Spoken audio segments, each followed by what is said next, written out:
Hi everyone. Many cities around the world are facing the challenge of flooding. Flooding has greatly impacted our society. Globally, from the year of 1995 until 2015, in this 20 years period, about 2.3 billion of people are affected by floods. This figure representing as much as 20% of our world population today. Can you see that this is a huge population that being affected by floods? In terms of economic implications, flooding has cost more than $1 trillion since 1980s. So the economic impact from the flood is also very severe. What's more, the circumstance of the flood is anticipated to be worsened with climate change. However, if our cities have more proper strategies, we can be more ready to face the floods and also extreme weathers in future. So, in this video, I would like to share with you 5 strategies of flood resilience that can help your cities to minimize flood risk. The first strategy is flood prevention. In this strategy, it is about reducing the development exposure to the areas that are at risk of flooding, such as low-lying zone, proximity to sea, river, and lake. Under these flood prevention strategies, your city can explore the measures to restrict new developments taking place in these flood-prone areas. The second strategy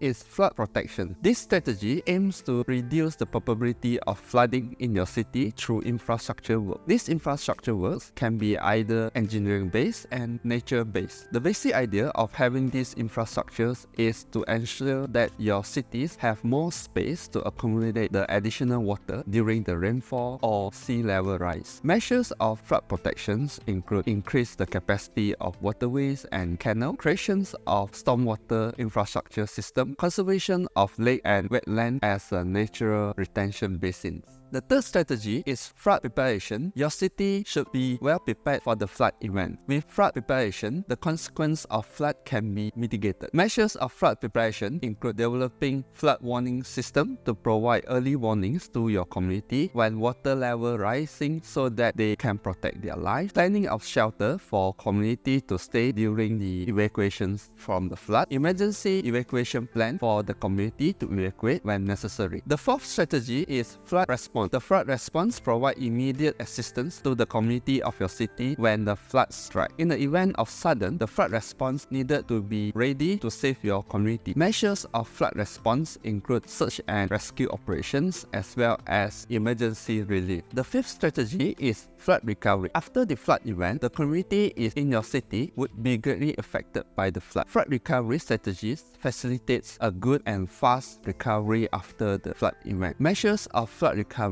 include financial assistance, community rehabilitation, restoration of public infrastructures and services such as road access, water, electricity, and telecommunications. So there you have it, the 5 strategies of flood resilience for your city to better cope with flood risk. If you want to learn more from us, visit us at the Department of Urban and Regional Planning, Faculty of Built Environment, University Malaya.